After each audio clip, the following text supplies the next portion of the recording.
বন্ধুরা, আশা করি আপনারা পুরো ভিডিওটাই দেখবেন। না দেখলে বুঝতে পারবেন না এই ভর্তাটা কি করে তৈরি হয়েছে আর খেতে কতটা স্বাদ লাগবে। পুরো ভিডিওটাই আপনারা দেখবেন, আশা করি আপনাদের সকলের ভালো লাগবে। ধন্যবাদ।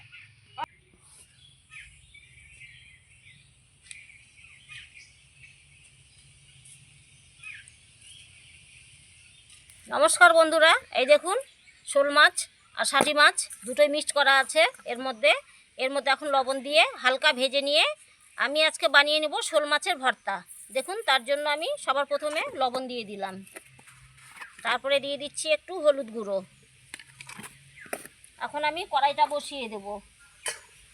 এদিকে আমার কড়াইটা গরম হতে হতে মাছে লবণ হলুদটা খুব সুন্দর করে মেখে নেব। দেখুন মাছের গায়ে কি সুন্দর করে আমি লবণ হলুদটা ভালো করে মেখে নিচ্ছি।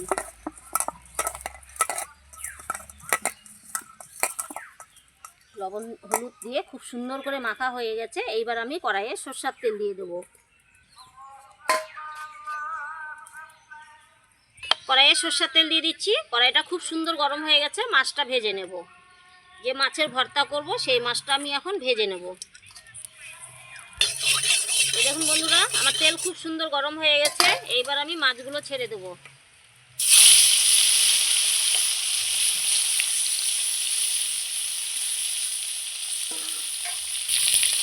এদিকে আমার মাছ ভাজা হতে হতে আমি পেঁয়াজটা কেটে নেব।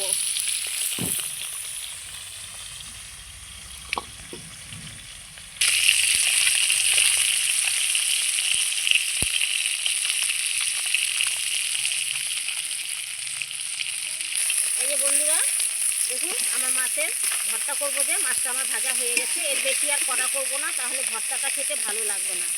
দেখুন মাছ ভাজাটা হয়ে গেছে। আমি এইবার মাছগুলো সব তুলে নিচ্ছি।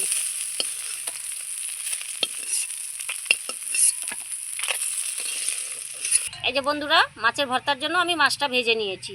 এইবার আমি ওই কড়াইয়ে বন্ধুরা ওই তেলে আমি কাঁচা লঙ্কা শুকনো লঙ্কাটা ভেজে নিচ্ছি।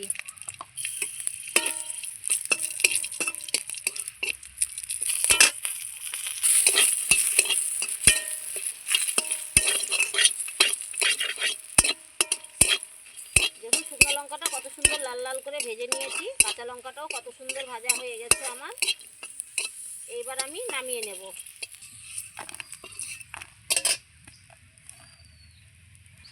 ওই তেলেই আমি দুটো পেঁয়াজ আর একটা গোটা রসুন ছিলে নিয়েছি, আর পেঁয়াজটা কুচি করে নিয়েছি। ওই তেলেই ভেজে নেব।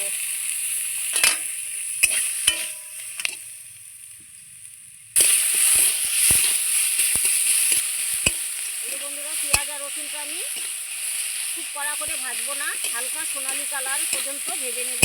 সোনালি কালার আসবে তখনই আমি নামিয়ে নেব।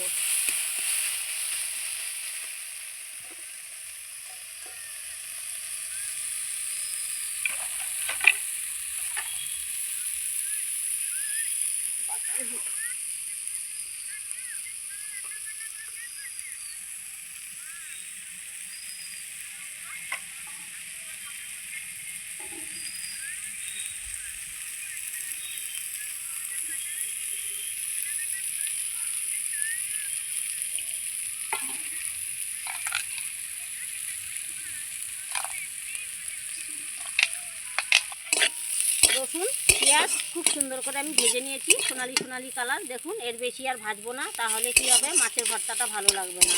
এইবার আমি নামিয়ে নেব।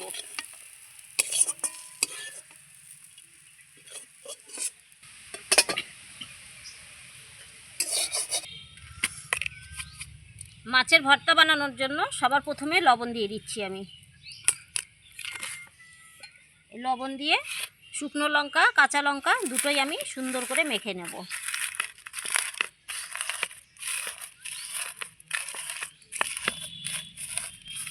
এই দেখুন আমার লবণের সঙ্গে কাঁচা লঙ্কা শুকনো লঙ্কাটা খুব সুন্দর মাখা হয়ে গেছে।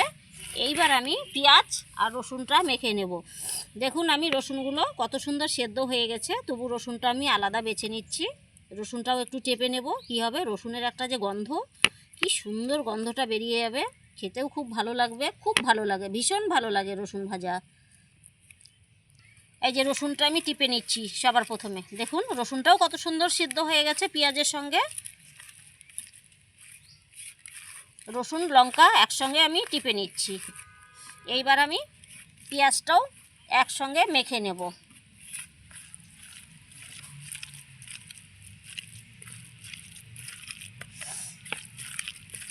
এই ভর্তাটার আপনি যা গন্ধ বেরিয়েছে মাছ দেওয়ার আগেই, বাবা সেই সুন্দর।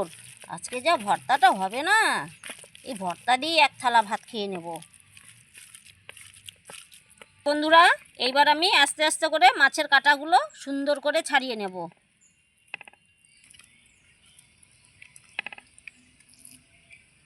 দেখুন আমি কাঁটাগুলো খুব সুন্দর করে বেছে নিয়েছি। এইবার দেখুন এই মাছটাকে হাত দিয়ে আগে মেখে নেব। দেখুন একটা কাঁটা নেই, কত সুন্দর করে মাছটাকে আমি বেছে নিয়েছি। মাছের ভর্তাটা আজকে যা লাগবে না। এই যে বন্ধুরা, মাছটা খুব সুন্দর করে আমি বেছে ভালো করে মেখে নিয়েছি। এই দেখুন, এইবার আমি যে পেঁয়াজ, রসুন, শুকনো লঙ্কা, কাঁচা লঙ্কা ভেজে যে মেখে রেখেছি সেটার সঙ্গে এখন আমি মিক্সড করে দেব। দেখুন মাছের ভর্তাটার জন্য মাছটা কত সুন্দর হয়েছে। দেখুন একটা কাটা নেই, খুব সুন্দর করে বেছে নিয়েছি একদম। এইবার আমি মিক্সড করে নেব।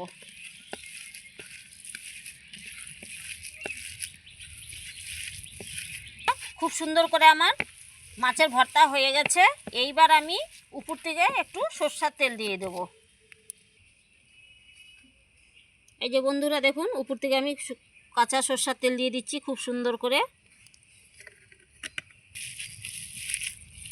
এইবার আমি মেখে নিচ্ছি ভর্তাটা। উপর থেকে দিয়ে দিচ্ছি কুচানো ধনিয়ার পাতা সামান্য পরিমাণ।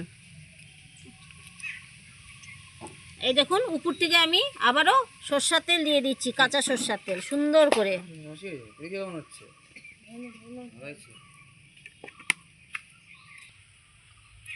বন্ধুরা, এই ষাটি মাছের যদি ভর্তাটা আপনাদের ভালো লেগে থাকে অবশ্যই সঙ্গীতা রীতা চ্যানেলে সাবস্ক্রাইব করবেন, লাইক করবেন, কমেন্ট করবেন, বেশি করে শেয়ার করবেন। ফেসবুকে যদি দেখে থাকেন অবশ্যই ফলো করবেন। ধন্যবাদ।